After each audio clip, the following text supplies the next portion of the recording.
This video tutorial I will explain what is service discovery in microservices. Here you can see three monolithic applications and each monolithic applications are deployed on physical server on premise and each server has IP address and that IP address is static IP address. And if client wants to communicate with monolithic application 1, then client sends request to load balancer. Load balancer route the request to monolithic application 1. If client wants to communicate with monolithic application 2, then client sends request to load balancer and load balancer route the request to monolithic application 2. And IP addresses of all the three servers are stored in configuration file, and that configuration file is read by the load balancer. In this case, there is no need for service registry because IP addresses of all the application servers are fixed and it won't change. In the case of microservice architecture that is deployed in the cloud, there will be a lot of microservice components for different services. Each microservice can scale differently based on the demands. Suppose say order service has more demands, then for order service there will be 4 or 5 instances, and for billing service there is more demand, then billing service might have 2 or 3 instances running, with each instance having a dynamic network address because of multiple factors like auto scaling, upgrade, failure, deployment, etc. It is extremely difficult to locate these services and communicate with them.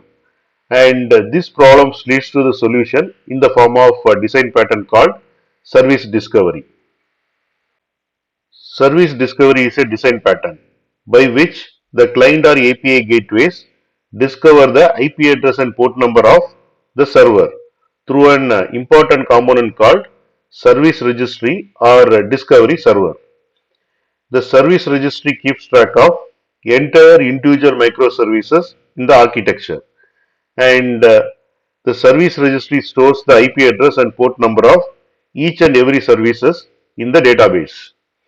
And every time the service scales up or down, the service send heartbeat to the discovery service, and discovery service will update its database accordingly. And the discovery server or registry also group the instance of each service accordingly. And there are two types of service discovery. The first one is client side service discovery. The second one is server side service discovery. In the client side service discovery pattern, the client is responsible for discovering the network address of the service instances and load balance of the request to the instance of the same service. The client will query the service registry to get the list of available instances of the particular service. Then use an efficient load balancing algorithm to select one of the instances and send the request to it. Netflix OSS is the example of client-side service discovery. Eureka server is the service registry, and Netflix ribbon is the client-side load balancer. The Netflix ribbon is a client-side load balancer that gives you lot of control over the behavior of HTTP and TCP clients.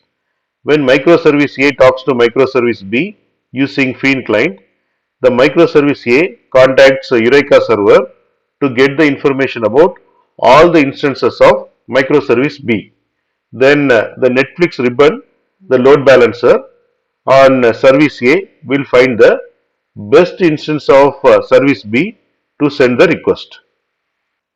Advantages of client-side service discovery is this pattern is quite simple and straightforward to implement because the client only needs to communicate with the service registry, and the client can have its own load balancing algorithms like round robin or consistent hashing. And drawback of this pattern is the service discovery logic is tightly coupled with the client, and hence it is difficult if we have different types of clients and frameworks. Server-side service discovery is the most widely used pattern for service discovery. Here the client makes calls to the load balancer. The load balancer then queries the service registry to discover the instances and query one of them. Suppose say the client sends request for order service instance. Then the load balancer queries order service instances in the service registry. Then the service registry will give all the IP address and port numbers related to order service instances. And based on the load balancing algorithm, then load balancer call one of the order service instance. And here on the right side you can see all the services. Whenever these services are started, these services will register IP address and port number in the service registry. The load balancing logic now stays inside the load balancer component, and this logic is common to any client or framework that requests it. And load balancer component is the only change when compared to the client side service discovery. The AWS Elastic Load Balancer is an example of server side discovery pattern. The AWS Elastic Load Balancer can act as a router as well as service registry. And the right side you can see different services, and these services will be deployed in EC2 instances, and EC2 instance will register their network information in the service registry. In this case, service registry is AWS Elastic Load Balancer. The client send request to AWS Elastic Load Balancer, and it can route to the specific instances after picking the best match through the algorithm. The advantages of server-side service discovery is the discovery information is abstracted, decoupled from the clients. The implementation is quite simple for client side, as the client side just need to call the load balancer DNS.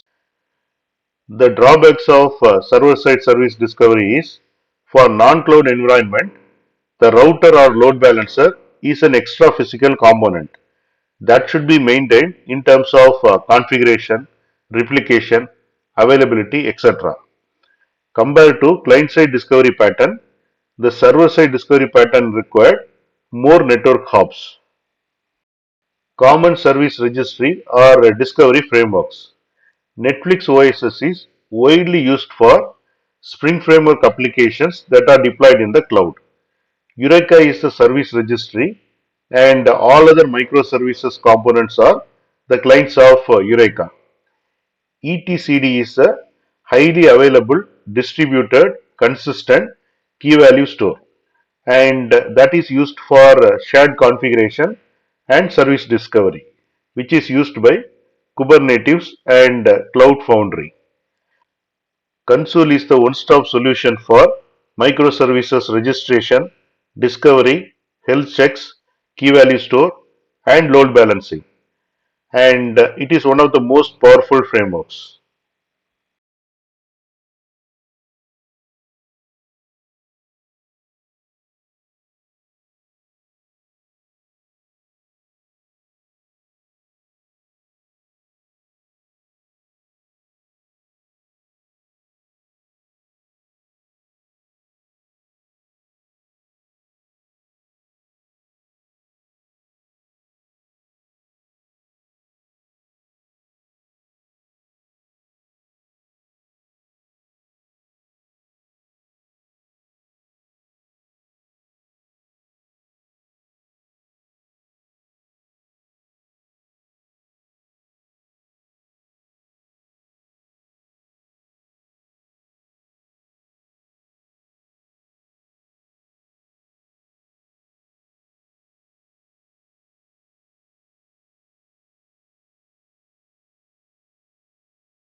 Thanks for watching. If you like this video, please click on like button, and please subscribe to my channel. You can get Java source code and PowerPoint presentation for each and every video. That you can see it in the description section of the video. Click on show more, and here you can see the description, and here you can see the links to download source code and PowerPoint presentation.